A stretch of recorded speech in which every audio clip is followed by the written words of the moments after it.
بسم اللہ الرحمن الرحیم.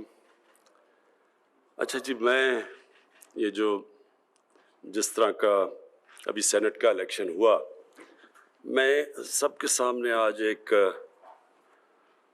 رپورٹ جو یونائٹڈ نیشنز کے سیکرٹری جنرل نے اپنے نیچے ایک پینل بنائی، اور اس پینل کا نام ہے fact I, financial accountability, transparency اور انٹیگریٹی.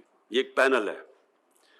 اس کی جو رپورٹ آئی ہے یہ آپ سب کے لیے بڑا، یعنی ہمارے ملکوں کے لیے، غریب ملکوں کے لیے، ڈیولپنگ ورلڈ کے لیے یہ بڑی خوفناک رپورٹ ہے.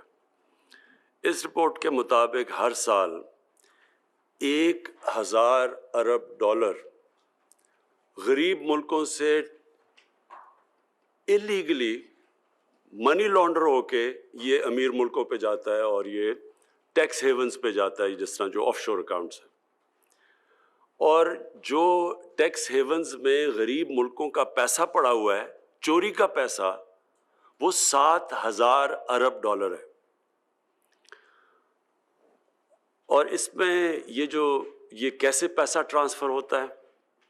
یہ جو رولنگ ایلیٹس ہیں، جو صاحب اقتدار ہیں، جو یہ غریب ملکوں کے نواز شریف اور زرداری ہیں، یہ وہاں سے پیسہ اپنے ملک سے، کیونکہ چوری کا پیسہ ہوتا ہے تو وہ باہر بھیجنا ہوتا ہے، کیونکہ ملک میں وہ نظر آ جاتا ہے. تو جب وہ ملک سے پیسہ باہر بھیجتے ہیں تو وہ سارے وہ ادارے جو اداروں کو چیک کرنا چاہیے یہ چیزیں منی لانڈرنگ کی اور یہ جو illicit فائنینشیل فلوز ہیں، وہ سارے اداروں کو پہلے وہ کمزور کرتے ہیں. جتنے بھی ادارے چیک کرتے ہیں منی لانڈرنگ، یہ ساری ان غریب ملکوں کا جدھر سے پیسہ چوری ہو کے باہر جا رہا ہے، تو وہ سارے ادارے کمزور کرتے ہیں. پروجیکٹس ایسے لے کے آتے ہیں، وہ اس لیے نہیں کہ ملک کی ضرورت ہوتی ہے، اس لیے کہ ان میں بڑی کک بیکس ہوتی ہیں. تو mega projects with mega kickbacks, وہ پروجیکٹس اور وہ کک بیک ساری باہر لے جاتے ہیں، لوگوں کو مقروض کر دیتے ہیں، عوام قرضے میں چلی جاتی ہے. وہ قرضے کی قیمت عوام مہنگائی کے ذریعے پھر وہ ادا کرتی ہے. اور پھر دوسری چیز یہ کیا کرتے ہیں، یہ جو جب یہ پیسہ باہر لے کے جاتے ہیں، یہ دوسری چیز یہ کرتے ہیں کہ یہ پھر اس کرپشن کو ایکسیپٹیبل بناتے ہیں معاشرے میں. اس کے لیے میڈیا کو استعمال کرتے ہیں، اور میڈیا کے اندر پھر کیونکہ ان کے پاس کرپشن کا پیسہ اتنا زیادہ آ جاتا ہے، وہ پھر اداروں کے اندر بھی چلتا ہے، ہر اداروں میں لوگوں کو خریدتے ہیں، میڈیا کے اوپر چلتا ہے، میڈیا ہاؤسز پہ چلتا ہے، جو سب سے بڑا ڈیمیج کرتی ہے کہ اس قوم کی morality ختم کر دیتی ہے، ایکسیپٹیبل کر دیتی ہے. کرپشن کو بری چیز ہی نہیں سمجھتے. پھر ایسے فریزز آ جاتے ہیں کہ جی اگر کھاتا ہے تو لگاتا بھی ہے، اور یا ایک زرداری سب پہ بھاری، کہ ایک آدمی کرپشن کے پیسے سے لوگوں کو خریدتا ہے، اس کی کوئی بڑی چلاکی اور انٹیلیجنس اور اس کی سیاسی بصیرت کے اوپر وہ چلا جاتا ہے. یعنی کرپشن کو جو سب سے بڑا ڈیمیج ہوتا ہے کہ کرپشن کو ایکسیپٹیبل کروا دیا جاتا ہے. اور پھر ہوتا کیا ہے کہ ایک قوم کی جو اخلاقیات ہوتی ہے اس کو ڈیمیج کرتے ہیں. جو سب سے بڑا ڈیمیج ہوتا ہے کہ ایک ملک کی morality جب ختم ہو جائے، اور جب ملک کی morality ختم ہوتی ہے تو وہ ملک انصاف نہیں کر سکتا. آپ کے پاس مورل اتھارٹی اگر نہیں ہو، آپ انصاف نہیں کر سکتے. جس قوم میں مورل اتھارٹی نہیں ہوتی، وہ پھر طاقتور کے لیے ایک قانون لے کے آ جاتا ہے اور کمزور کے لیے دوسرا لے کے آ جاتا ہے.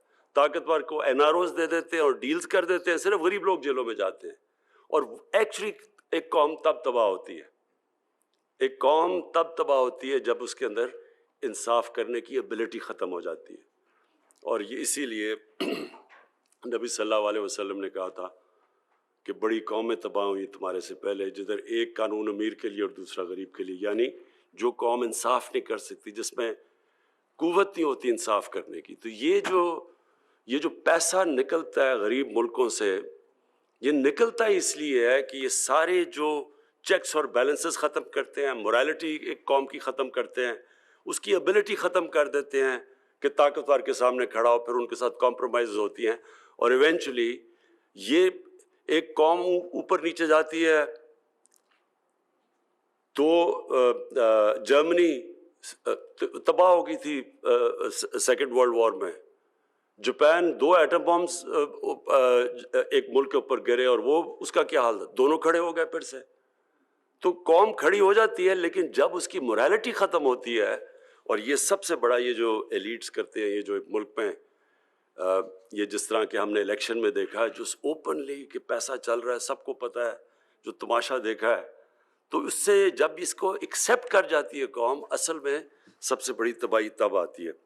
میں جی یہ اس سے پہلے اپنی احمد شروع کرنے سے پہلے میں صرف 2 چیزوں پہ پھر سے ایمفسائز کرنا چاہتا ہوں.